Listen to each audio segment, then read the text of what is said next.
Olá, meus queridos irmãos e irmãs, estamos aqui para fazermos a terceira pregação que o Papa recebeu do Frei Cantalamessa em 2019. Então, será a terceira pregação aqui da Quaresma que nós faremos. E vamos rever um pouquinho o tema que ele propôs e também ver um pouquinho que nós falamos no último encontro. Então, o tema principal que ele está trabalhando, Cantalamessa, é Retorne a si mesmo. A verdade habita no homem interior de Santo Agostinho. Esta reflexão que atualmente o cardeal Cantalamessa então está fazendo nesse tempo de Quaresma. Então vamos iniciar fazendo nossa oração, pedindo à Virgem dos Silêncios nos ajude a que nós possamos silenciar e escutar a Deus. Façamos todos juntos. Nossa Senhora do Silêncio, pedimos hoje a sua intercessão, para que neste tempo de Quaresma possamos silenciar a nossa mente e o nosso coração para ouvirmos a voz de Deus. Amém. Então vamos resumir um pouquinho o último encontro, a segunda colocação, que fala um pouquinho sobre João e Paulo, o que cada um apresenta para cada um de nós em relação à salvação. Então, para João, diz Cantalamessa, vê o mistério de Cristo a partir da encarnação. Jesus, o Verbo feito carne, é para ele o supremo revelador do Deus vivo, aquele que fora do qual ninguém vai ao Pai, só posso ir através de Jesus Cristo. A salvação consiste, então, em reconhecer que Jesus veio na carne e em crer que ele é o Filho de Deus. Então, para São João, o fato de eu acreditar que Jesus Cristo veio na carne e se encarnou, aceitar essa encarnação, eu serei salvo. Então, se baseia na encarnação. Então, pegando o catecismo da Igreja Católica, no parágrafo 460, que fala sobre a encarnação, diz o seguinte: o Verbo se fez carne para tornar-nos participantes da natureza divina. Pois esta é a razão pela qual o Verbo se fez homem. E o Filho de Deus, Filho do homem, é para que o homem, entrando em comunhão com Deus, recebendo assim a filiação divina, se torne filho de Deus, santo Irineu. Então, através da encarnação, nos tornamos filhos de Deus. Pois o Filho de Deus se fez homem para nos fazer Deus, Santo Atanásio. O Filho unigênito de Deus, querendo nos participantes da natureza divina, assumiu nossa natureza para que aquele que se fez homem dos homens fizesse deuses, Santo Tomás de Aquino. Tá? Então, através da encarnação, nós somos assumidos. Tá bom? A humanidade é assumida pela divindade e nós somos divinizados, nós nos tornamos filhos adotivos de Deus.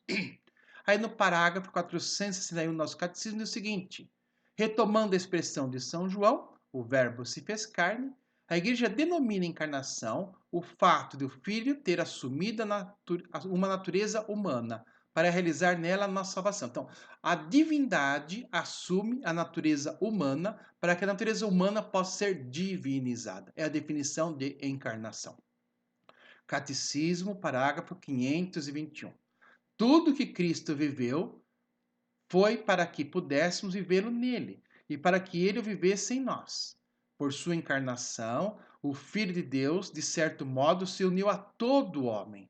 Nós somos chamados a ser uma só coisa com ele. Então, essa que é a ideia. Então, Cristo não se encarna apenas a pessoa de Jesus, mas quando Cristo se encarna, o Filho de Deus vivo, se encarna na figura de Jesus, na prática, na verdade, ele está se encarnando em cada um de nós. Ele se encarna em toda a humanidade. Se encarna em Jesus, mas se encarna em mim, em você, em todo mundo. Ele assume toda a humanidade. Se uniu, de certa forma, diz aqui, a Gaudium et Spes em todos os homens. Né? Nos chama a ser um com ele. Fazer de nós um só corpo e um só espírito. Então Deus nos convida a participarmos da Santíssima Trindade. E agora para Paulo. Para Paulo, centro das atenções não é tanto a pessoa de Cristo, a encarnação, entendida como realidade ontológica do ser. Na encarnação, Jesus assume a natureza humana e a diviniza, mas a obra de Cristo, isto é, seu mistério pascal de morte e ressurreição. Então, para João, é a encarnação. Para Paulo apóstolo, é o mistério pascal, ou seja, morte e ressurreição. Por isso que a Igreja Católica diz que o mistério pascal, então, é a encarnação, a morte e a ressurreição, tá bom? Então, juntam as duas, Paulo e João. A salvação não consiste tanto em crer que Jesus é o Filho de Deus, que veio na carne, mas em crer que Jesus que morreu pelos nossos pecados e ressuscitou para a nossa justificação. Então, é a morte e a ressurreição. Ele morre para apagar os pecados e ressuscita para nos salvar, para nos dar a graça da salvação. Esse projeto onde Deus dá a graça da salvação, nós chamamos de justificação. Deus nos justifica, perdoando e nos salvando, nos dando a graça. Por isso que agora o catecismo vai definir um pouquinho a graça, né? A justificação que vem da graça. Então, no parágrafo 1996, diz o seguinte: nossa justificação, que esse processo de salvação, vem da graça de Deus. É a graça que nos justifica. É a graça que nos salva. Mas o que é a graça, padre? Então, o catecismo vai definir agora. Olha que bonito. A graça é o favor, o socorro gratuito que Deus nos dá para responder a seu convite. Torna-nos filhos de Deus, filhos adotivos, participantes da natureza divina da vida eterna. Vou ler de novo. Então, a graça, o que é a graça? É o favor que Deus nos dá, porque Ele faz porque Ele quer fazer. É um favor que Ele faz para nós. Não tem obrigação de fazer, mas Ele quer fazer. Um socorro gratuito para responder ao seu convite. Um socorro, porque pelo pecado original viemos parar aqui e precisamos ser resolvidos, socorridos, precisamos ser levados de volta para o céu. Então Ele presta um socorro para nós. O que ela faz em nós? Ela torna-nos, olha que bonito, hein? Ela torna-nos filhos de Deus, olha que bonito. Filhos adotivos, mas nos torna filhos de Deus, nos diviniza. Participantes da natureza divina, nos tornamos divino. Éramos apenas natureza humana, agora somos natureza divina. Participamos da vida eterna. Olha só tudo isso que a graça faz. Então, um favor que Deus presta para nós gratuitamente, é um socorro, porque nos socorre, nos tira da situação, nos torna filhos de Deus, adotivos, nos faz participantes da natureza divina e nos conduz à vida eterna. No parágrafo 1997 diz o seguinte: a graça é uma participação na vida divina. Introduz-nos na intimidade da vida trinitária, quer dizer, ela nos coloca dentro da Santíssima Trindade para vivermos com Deus, né? E o parágrafo 605 diz o seguinte sobre essa questão da morte e ressurreição de Cristo, dessa encarnação, desse mistério pascal. Este amor não exclui ninguém. A igreja, nos segmentos dos apóstolos, ensina que Cristo morreu por todos os homens, sem exceção. Não há, não houve, nem haverá nenhum homem pelo qual Cristo não tenha sofrido. Então, passado, presente e futuro. Né? Não há, presente, não há ninguém que Cristo não tenha salvo hoje. Não houve, passado, ninguém que Cristo não tenha salvo que passou. E não haverá ninguém no futuro, então seus filhos, netos, bisnetos, todos recebem a salvação que vem de Deus. Homem pelo qual Cristo não tenha sofrido, não tenha dado a sua vida, não tenha morrido por ele, não tenha salvo. Tá certo? Então, esse foi o resumo da segunda colocação, tá? Então, Canta la Messa se baseia em João e se baseia em Paulo para falar da encarnação, da morte e ressurreição. Na encarnação, Deus assume a humanidade, nos diviniza, tá bom? Nos torna filhos de Deus adotivos. Na redenção, na morte, Jesus Cristo perdoa nossos pecados, suas faltas, e na ressurreição, Jesus Cristo nos ressuscita, nos conduz à vida eterna. E agora vamos partir para a terceira colocação, que é o retorno a si mesmo, que foi da segunda pregação do Frei Cantalamessa, dia 22 de março de 2019. Santo Agostinho lançou um apelo que muitos séculos depois manteve intacta a sua relevância, né? Retorne a si mesmo. A verdade habita o homem interior. Então, esse é o tema, né, principal. Retorne a si mesmo. A verdade habita o homem interior. Então, onde é que habita Deus? Onde é que habita? Dentro de cada um de nós. Em um discurso ao povo com insistência ainda maior, ele exorta: entrai de novo em vosso coração. Onde quereis ir para longe de vós? Ao ir longe, vos perdereis. Por que vos dirigis a estradas desertas? Retornai do vosso deambular que vos levaste para fora da estrada. Voltai para o Senhor. Ele está pronto. Em primeiro lugar, retornai ao vosso coração. Vós que vos tornaste estranhos a vós mesmos, vagando lá fora. Não vos conheceis a vós mesmos e procurais aquele que vos criou. Voltai, retornai ao coração. Desprendei-vos do vosso corpo, retornai ao coração.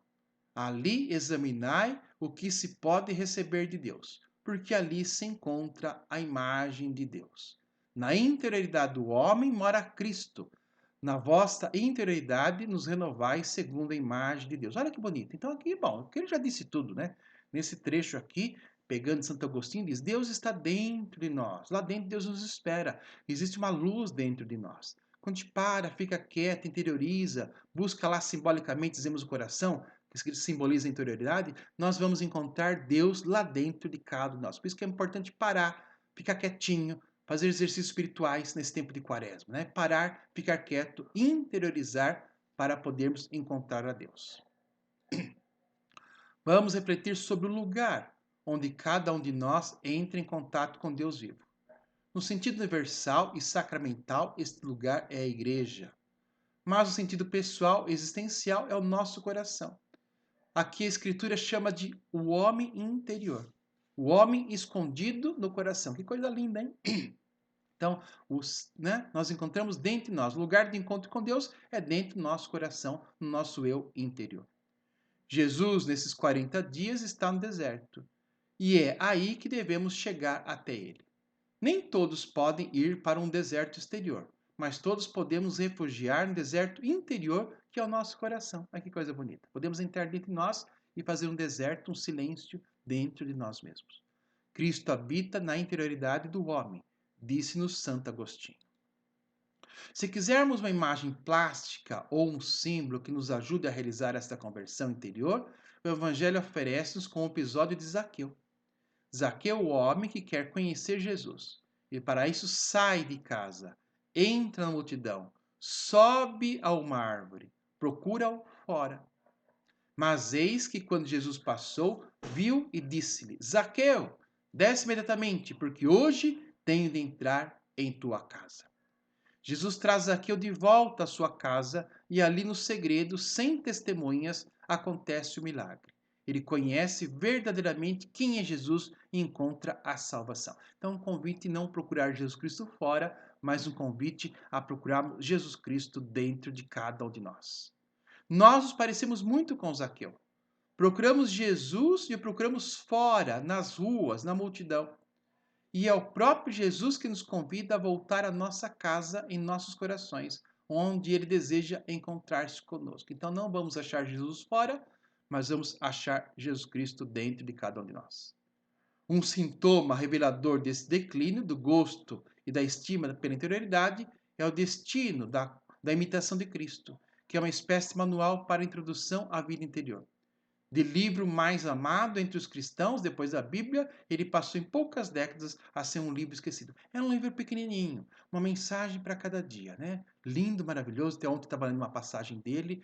Então, um livrinho que nos convida a entrar dentro de nós. Todo dia fazemos uma reflexão, né? Então, pode procurar por aí, deve existir esse livrinho ainda. Chama-se Imitação de Cristo. É um livrinho pequenininho, desse tamanho assim, de bolso, que a ideia é essa mesmo, que você leve no bolso e cada dia você faz uma meditação. É lindo, fantástico, maravilhoso. Sempre encontro achar Deus dentro de cada um de nós. Algumas das causas dessa crise são antigas, inerentes à nossa própria natureza. A nossa composição, isto é, o nosso ser, feito de carne e espírito, nos faz como um plano inclinado, mas inclinado para o exterior, o visível e o mútuo. Então somos inclinados a ver para fora, externo, para tudo, né? Assim como o universo após a explosão inicial, o famoso Big Bang, né, que é a explosão inicial que fez surgir todas as coisas. Também nós estamos em fase de expansão e de afastamento do centro. O olho não para de olhar, nem o ouvido se cansa de ouvir, diz as Escrituras. Estamos perpetuamente saindo por aquelas 5 portas, janelas que são os sentidos, né? O tato, o paladar, o olhar, né? O nariz. Então, nós sentimos, nós queremos ver Deus fora de nós. Nós queremos ver Deus através dos sentidos. Quero tocar Deus, quero ver Deus, né? Não é isso. Deus está dentro no coração. Então, os sentidos nos colocam sempre para fora de nós mesmos. Mas, na verdade, vamos encontrar Deus dentro de nós mesmos. No campo eclesial da igreja, na eclesial é a igreja, a afirmação com o concílio da ideia de uma igreja para o mundo fez com que o antigo ideal de fugir do mundo fosse, por vezes, subsídio ideal de fugir para o mundo. Olha que engraçado, né? Ele está brincando aqui um pouquinho. Então, realmente, a igreja convida o seguinte, porque antes do Concílio Vaticano II, que foi do ano 1962 a 1965, que trouxe a reforma da igreja, a igreja era muito interna, pensava muito em si mesma. E o Concílio Vaticano II nos convida a sair fora, quer dizer, ir atrás dos outros, ajudar os outros, levar a igreja para a sociedade, né? Então, esse é o convite. Eu vou levar aquilo que está dentro para a sociedade, né? Então, levar no mundo. E fez o contrário. As pessoas fogem para o mundo. Olha que absurdo, né? Então, ao invés de eu sair da igreja para ir ao encontro do outro, para trazer outro para a igreja, eu saio da igreja para fugir da igreja, né? No mundo. É o que ele quis dizer aqui, né? Então, ele está tendo essa inversão de valores, né? Ao invés de eu levar a igreja para o mundo, eu largo a igreja e fujo também eu para o mundo. Essa é a tendência de muita gente na humanidade. O abandono da interioridade e a projeção para o exterior é um aspecto entre os mais perigosos do fenômeno do secularismo. O secularismo é a vida no mundo, é a vida sem Deus, é a vida sem religião, vida secular no mundo sem Deus. Já os profetas de Israel haviam lutado para deslocar o interesse do povo das práticas exteriores de culto e do ritualismo para a interioridade da relação com Deus. Esse povo, lemos em Isaías, vem a mim apenas com palavras e honra-me com os lábios, enquanto o seu coração está longe de mim e o culto que me prestam é uma enxurrada de costumes humanos. Olha que pesado, hein? Que pregação, né? Apenas coisas humanas, culturais, né? A razão é que o homem olha para as aparências, mas Deus examina o coração. Rasgai o vosso coração, não as vossas vestes, lemos no outro profeta. Então, exatamente isso, né? Desde os profetas do Antigo Testamento já nos convida a entrarmos dentro de nós mesmos, porque Deus está dentro de cada um de nós. É o tipo de reforma religiosa que Jesus assumiu e fez frutificar. Então, Jesus Cristo traz isso. Não buscar Deus fora, mas buscar dentro, não é isso? Lembra aquela passagem, né? Quer ver Deus, se tranca no quarto e fala que Deus escuta o que está oculto. Alguém que examine a obra de Jesus e as suas palavras, fora de preocupações dogmáticas, né, o dogma, a doutrina, do ponto de vista histórico da história das religiões, observa antes de tudo uma coisa, que ele quis renovar a religiosidade judaica, muitas vezes acabada nas águas rasas do ritualismo e do legalismo, fazer rituais, celebrações e a lei que é para ser cumprida, a moral, recolocando no centro dela uma relação íntima e vivida com Deus. Então não é tanto o rito, não é tanto as leis, as normas, as regras, mas é encontrar Deus dentro de nós. Nós chamamos hoje de mistagogia, sentir Deus, a presença de Deus. Ele não se cansa de referir àquela esfera secreta, o coração, onde se faz o verdadeiro contato com Deus e com a sua vontade viva e da qual depende o valor de cada ação. O chamado à interioridade encontra a sua motivação bíblica mais profunda e objetiva na doutrina da inabitação de Deus, Pai, Filho e Espírito Santo, que inabita dentro de cada um de nós, né?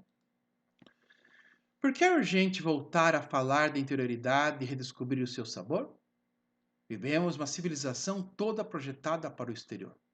Sabemos agora, em tempo real, o que acontece no outro extremo do mundo, mas ignoramos o que se agita no fundo do nosso coração. É verdade, né? Acontece uma coisa lá na China, instantaneamente pela internet eu já sei, mas dentro de mim não sei nada de mim mesmo. Fugir, isto é, sair, é uma espécie de palavra de ordem, né? O silêncio assusta, não é verdade? Muita gente, é difícil. Como é difícil para muita gente fazer retiro espiritual? Porque retiro espiritual é exatamente parar quieto, calar, ficar quieto para escutar a Deus. Então tem aquela dificuldade. Não se consegue viver, trabalhar, estudar sem voz ou música por perto. É quanta gente liga uma coisa, liga um som, liga até TV para estudar, né? Que absurdo. Há uma espécie de horror vacui, né? Aqui está o latim, né? Um horror ao vácuo, um horror ao silêncio. De medo do vazio, um horror do vazio, medo do silêncio, que nos leva a ficar atordoados. Tive a oportunidade de pisar uma vez uma discoteca, diz Cantalamessa, convidado para conversar com jovens ali reunidos. Bastou-me para ter uma ideia do que reina ali. A orgia do barulho, o ruído ensurdecedor como droga. Na saída da discoteca foram feitas pesquisas entre os jovens e a pergunta: por que você se reúne nesse lugar? Responderam alguns: para não pensar. Exatamente, né? Eu vejo externo, as coisas, o barulho, não paro, não penso, não me encontro comigo mesmo. Que sejam sobrecarregados de trabalhos, ocupem-se eles de suas tarefas, e não deem ouvidos às palavras de Moisés. Foi a ordem do faraó do Egito, né? Então que eles não escutem, fique cheio de trabalho de coisa para não escutar a voz de Deus. A ordem tácita, mas não menos peremptória dos faraós modernos é: sobrecarreguem de barulho esses jovens, que fiquem atordoados, para que não pensem, não façam escolhas livres, mas sigam a moda que nos convém. Compre o que dizemos, pense como queremos. E é assim mesmo, você sabe que a população é totalmente manipulada, né? Para um setor muito influente da nossa sociedade, o do entretenimento e da publicidade, os indivíduos contam apenas como espectadores. Números que aumentam a audiência dos programas, é verdade, né? Fica sempre nesse sentido que nós vemos tanta coisa por aí. Temos nos opor a este esvaziamento com um não resoluto. Os jovens são também os mais generosos e dispostos a rebelar-se contra a escravidão. E, de fato, há fileiras de jovens que reagem a este assalto que, em vez de fugir, procuram lugares e tempos de silêncio e de contemplação para encontrarem de vez em quando a si próprios, e em si e a Deus. Olha que bonito, né? Parar, tem jovens que faz isso. São muitos, mesmo que ninguém fale deles. Alguns fundaram casas de oração e de contínua oração eucarística, e através da rede dão a muitos a possibilidade de se unirem com eles, as redes sociais, né? Fica em silêncio e também através das redes sociais dá oportunidade para que outros possam também se silenciar. A interioridade é o caminho para uma vida autêntica. Hoje fala-se muito de autenticidade e se faz dela o critério de sucesso ou fracasso na vida. Talvez o filósofo mais famoso do século passado, Martin Heidegger, tenha colocado este conceito no centro do seu sistema.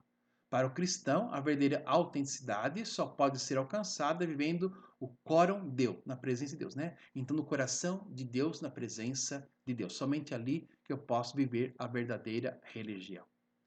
Na parábola do Pai Rico em Misericórdia, Lucas 15, diz diz que um jovem havia fugido da casa paterna e dissipado os seus bens e a sua juventude vivendo dissolutamente. Mas um dia voltou a si mesmo. Reexaminou a sua vida, preparou as palavras a dizer e partiu a caminho da casa de seu pai. A sua conversão ocorreu nesse momento, antes de se mudar enquanto estava sozinho no meio de uma manada de porcos. Aconteceu no momento em que reentrou em si mesmo. Olha que bonito. Depois disso, não fez nada além de executar o que tinha decidido. A conversão externa foi precedida da conversão interna e recebeu o seu valor da mesma. Quanta fecundidade nesse retorno a si mesmo. Né? Então, convite a retornarmos nós mesmos para podermos ir ao encontro com o Pai. Então, o jovem se encontra consigo mesmo e imediatamente quer voltar para casa, quer se encontrar com o Pai. Que possa isso acontecer também com cada um de nós. Então, são apenas os jovens que estão sobrecarregados com a onda da exterioridade. O mesmo acontece com as pessoas mais comprometidas e ativas da igreja. Verdade, até religiosos, né? Quanta gente que fica aí uma correria. Nós padres mesmo, nossa, quanta correria, muitas vezes, né? E não tem tempo para interiorizar. Dissipação é o nome da doença mortal que nos mina a todos. Acaba-se por ser como um vestido de cabeça para baixo, com a alma exposta aos quatro ventos. Em um discurso proferido aos superiores de uma ordem religiosa contemplativa, São Paulo VI disse: Hoje estamos em um mundo que parece estar lutando contra uma febre que se infiltra até no santuário e na solidão. O barulho e o ruído invadiram quase tudo. As pessoas já não conseguem se recolher. Nas garras de mil distrações, elas habitualmente dissipam as suas energias atrás das diferentes formas da cultura moderna. Jornais, revistas, livros invadem a intimidade das nossas casas e dos nossos corações. É mais difícil do que nunca encontrar a ocasião para aquele recolhimento em que a alma pode estar plenamente ocupada em Deus. Então, você acha tantas ocupações e não para escutar Deus. Então, está dizendo Cantar a Missa, que ainda acontecer com as pessoas no mundo, acontece com muita gente religiosa, né? Bispos, padres, freiras, né? Acontece com todo mundo. Santa Teresa d'Ávila escreveu uma obra intitulada O Castelo Interior, que é certamente dos frutos mais maduros da doutrina cristã da interioridade. Mas há também, infelizmente, um castelo exterior. E hoje vemos que é possível fechar-se também nesse castelo, né? Fechar-se no mundo, se isolar de si mesmo, fugir de si mesmo, se isolar no mundo. Trancados fora de casa, incapazes de entrar. Verdade. Quantas vezes fazemos isso? Prisioneiros da exterioridade. Santo Agostinho descreve assim a sua vida antes da conversão. Estavas dentro de mim, Deus, né? Falando de Deus, e eu fora, e eu fora. Deus dentro de mim e eu fora. E eu te procurava aqui embaixo, me jogando deformado sobre essas formas de beleza que são as suas criaturas. Tu estavas comigo, mas eu não estava contigo. Mantinham-me afastado de ti, aquelas criaturas, o mundo, né? Falando do mundo das coisas, que não existiriam se não fosse, não existiriam se não fosse porque as fizeste. Então, o próprio Santo Agostinho dizendo que ele procurava Deus fora de si, nas coisas, das criaturas do mundo e não em si mesmo, em Deus no coração. Quantos de nós devíamos repetir esta amarga confissão? Verdade. Estavas dentro de mim, mas eu estava fora. Então, nessa quaresma, convido você, meu irmão, minha irmã, que está acompanhando a gente, que pare um pouquinho, fique quieto, né? Que encontre Deus dentro de você. Há quem sonhe com a solidão, mas só sonha com ela. Ah, eu quero parar um pouquinho, fica quieto, né? Eu quero rezar, não sei o que lá, mas nunca para. Amam-na, desde que permaneça no sonho e nunca se traduz em realidade. Na realidade, fogem dela, têm medo dela. O desaparecimento do silêncio é um sintoma grave.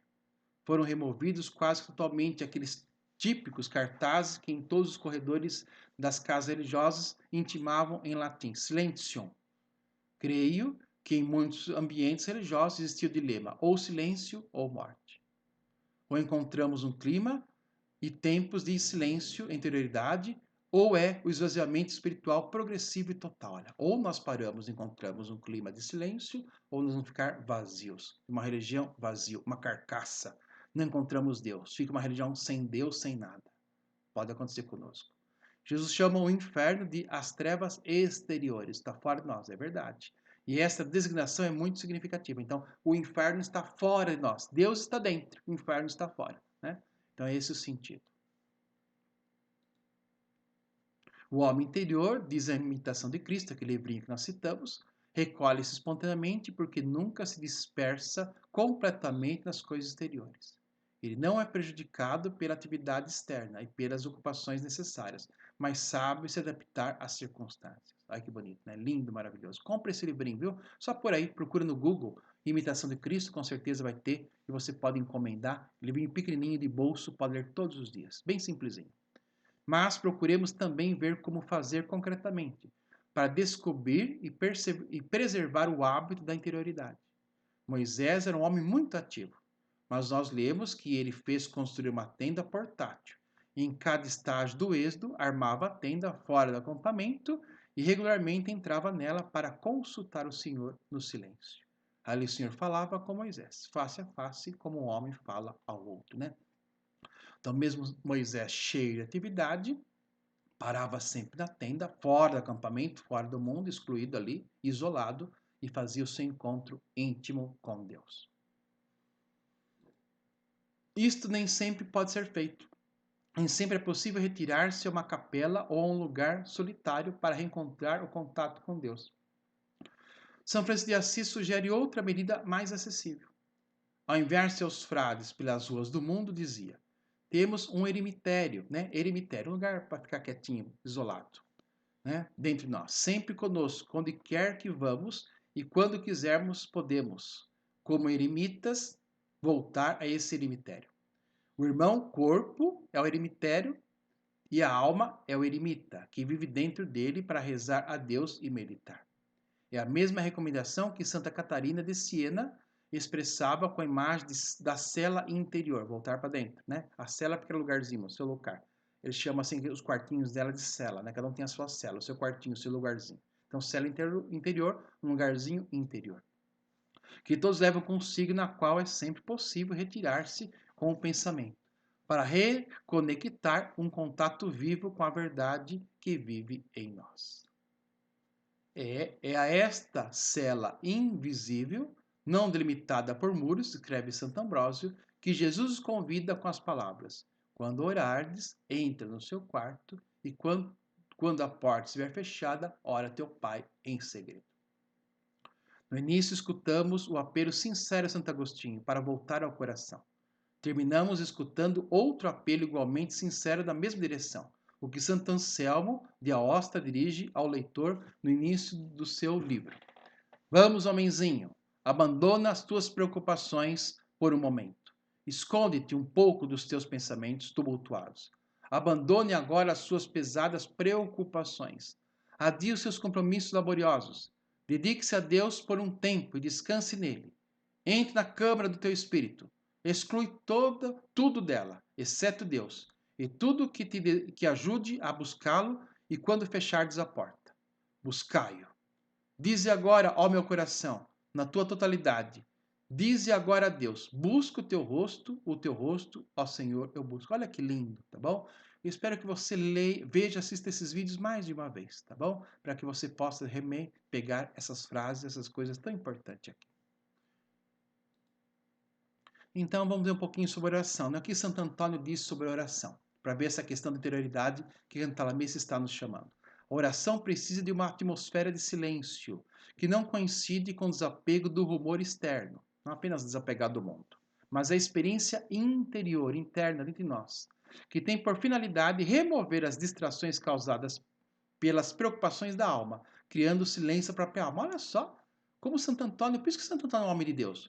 Santo Antônio fazia as obras de Cristo, porque parava e encontrava Cristo dentro dele. Vou ler de novo. A oração precisa de uma atmosfera de silêncio, que não coincide com o desapego do rumor externo, apenas fica o silêncio quieto do mundo externo. Não, é uma experiência interior, é um silêncio interno, que tem por finalidade remover as distrações causadas pelas preocupações da alma, criando um silêncio na própria alma. Olha só, então Santo Antônio, o grande modelo de oração.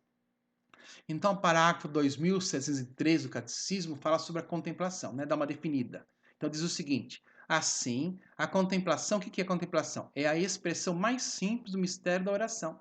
É um dom, uma graça. Só pode ser acolhida na humildade e na pobreza. É uma relação de aliança estabelecida por Deus no fundo do nosso ser. A contemplação é a comunhão. Nela, a Santíssima Trindade conforma o homem, imagem de Deus, à sua semelhança. Conformar é entrar na forma, né? Então, Deus nos devolve a imagem e semelhança. Então, quando nós paramos e nós ficamos quietinhos, silenciamos, né? Na humildade, a simplicidade, a pobreza, Deus se une a nós e nos devolve aqui, nós perdemos o pecado original, que é exatamente a imagem e semelhança, né? Então, Deus nos coloca na forma novamente. Olha que coisa bonita que nos diz o catecismo sobre a questão da contemplação, da oração contemplativa, dessa oração silenciosa que Cantalamessa está nos convidando. Parágrafo 2717 sobre a contemplação também do Catecismo da Igreja Católica. A contemplação é silêncio, ponto, já disse tudo, né? A contemplação é silêncio, esse símbolo do mundo que há de vir, ou linguagem calada do amor. Na contemplação, as palavras não são discursos, mas as sandálias, aqui palavra dentro da gente, né? Que alimenta o fogo do amor. As sandálias é gravetinhos, coisinhas assim. Essa palavra mesmo que foi usada ali. Tá desse jeitinho. Então, aquilo que inflama o amor, né? É nesse silêncio insuportável para o homem exterior que o Pai nos diz o seu verbo, encarnado, sofredor, morto, excitado, e que o Espírito Filial nos faz participar da oração de Jesus. Então, é nesse silêncio, é dentro de mim, nesse silêncio insuportável para o homem exterior, que Deus fala a cada um de nós. Deus só pode falar através do interior. Se nós não ficarmos quietos, não ouviremos a Deus, né? A verdadeira religião de Santo Agostinho, como disse Santa Cantalamessa, citou Santo Agostinho, a verdadeira religião é a religião do silêncio. Deus fala ao interior, não fala ao exterior. Então, que nós possamos de verdade nessa quaresma parar, fazer uma oração contemplativa, que nós possamos silenciar. Então, aqui algumas ideias. O que é contemplação, então? Vamos dizer um pouquinho. Então, contemplação é silenciar a mente. Olha que bonito. Eu silencio a minha mente. É estar no momento presente, não preocupado com o passado, nem preocupado com o futuro, mas estou aqui e agora em silêncio. É interiorizar-se, entrar dentro de si mesmo. É estar na presença de Deus. Eu entro em contato com Deus, entro em comunhão com Deus. É entrar em comunhão com Deus. Olha que bonito. Através da união com Deus, permitir que Ele nos cure e nos liberte. Isso que é contemplação. Essa oração contemplativa. Contemplar é sair da frente, isso é muito importante, né? Deixar o ego de lado para ouvir a Deus. Sair da frente, deixa Deus agir, não eu. Não pense em nada para que Deus possa comunicar. Olha lá, eu fico quieto em silêncio. Deixe de lado o meu ego para escutar a Deus. Não quero pensar em nada para deixar Deus se comunicar comigo. Não pedir nada para que Deus possa nos dar o que precisamos, né? Então, contemplar é não pedir nada para que Deus possa me dar aquilo que Ele quer me dar. É não fazer nada para que Deus possa agir em nós. Então, é assim que é a oração contemplativa. Contemplar é estar na presença de Deus, sem dizer nada, olha que bonito, sem pedir nada, sem expectativa, será que vai acontecer, vai não sei o que lá, vai. Não, calma, silêncio, quieto, sem medo, mas eu vou ficar quieto, calma, Deus está com você, não diga nada, não peça nada, não tenha expectativa, somente você em Deus, sem medos, fica aí no silêncio, escute a Deus. Quando estou na presença de Deus, me uno a Ele e tudo se torna possível e os milagres acontecem naturalmente. Por isso que a Igreja Católica Apostólica Romana, na sua imensa sabedoria, nesse tempo da Quaresma, nos convida a silenciar, a ficar quieto, a entrar numa oração contemplativa. Quanto mais unido a Deus, mais saudável eu fico e menos problemas eu tenho. E sofro menos e sou mais feliz. Olha que bonito. Vou reler de novo, hein? Quanto mais unido a Deus, mais saudável eu fico e menos problemas eu tenho. E sofro menos e sou mais feliz. Esse é o convite. Parar, ficar quieto, se unir a Deus para que Deus possa nos libertar e possamos ser mais felizes, né? Então você pode encontrar tudo isso no meu canal do YouTube, está aqui, tá bom? Basta digitar lá Padre Genival, vai encontrar esse desenho, essa imagem aí. Tem os meus querigmas, tem as homilias, tem as palestras, tem relaxamentos, tem essas pregações todas, inclusive exercício de oração. E mais para frente eu vou colocar a oficina de oração. Também já organizei tudo, já escrevi tudo, tem que ser feito, e vou começar logo a fazer as gravações da oficina de oração, que eu faço de turmas na paróquia, mas eu vou disponibilizar também aqui para a internet, tá bom? Então entra no meu canal, tá cheio de coisa boa lá, tem muita coisa boa, viu? Tô dizendo algumas coisas aqui, mas tem muita coisa boa. Então entra no canal da internet, no YouTube, inclusive tem uma meditação para cada dia. Não sei como fazer, como parar. Do exercício pronto. É só clicar no YouTube, é simplesinho, tá bom? 5 minutinhos com Deus, 5 minutos com Deus, né? Então procure lá, que são os exercícios espirituais da Quaresma, baixar tudo isso, tá? Então procure meu canal lá no YouTube. Esses exercícios espirituais, então, que eu acabei de falar, tá? Um para cada dia. Segunda, terça, quarta, quinta, sábado, domingo. Cada dia, um exercício, 5 minutos durante a Quaresma para se encontrar com Deus. Então, vamos terminar esse nosso encontro, né? Pedindo Nossa Senhora do Silêncio, agradecendo a ela e que ela nos ajude, então, que possamos fazer esse momento de oração. Nossa Senhora do Silêncio, obrigado por nos ajudar a silenciar para ouvirmos a voz de Deus. Ajuda-nos para que nesta Quaresma abandonemos nosso ego e coloquemos em seu lugar Deus. Amém. Então, continue participando, tá bom? Tem mais 2 ainda, são 5, uma para cada semana da Quaresma. Que Deus abençoe vocês. Até a próxima colocação.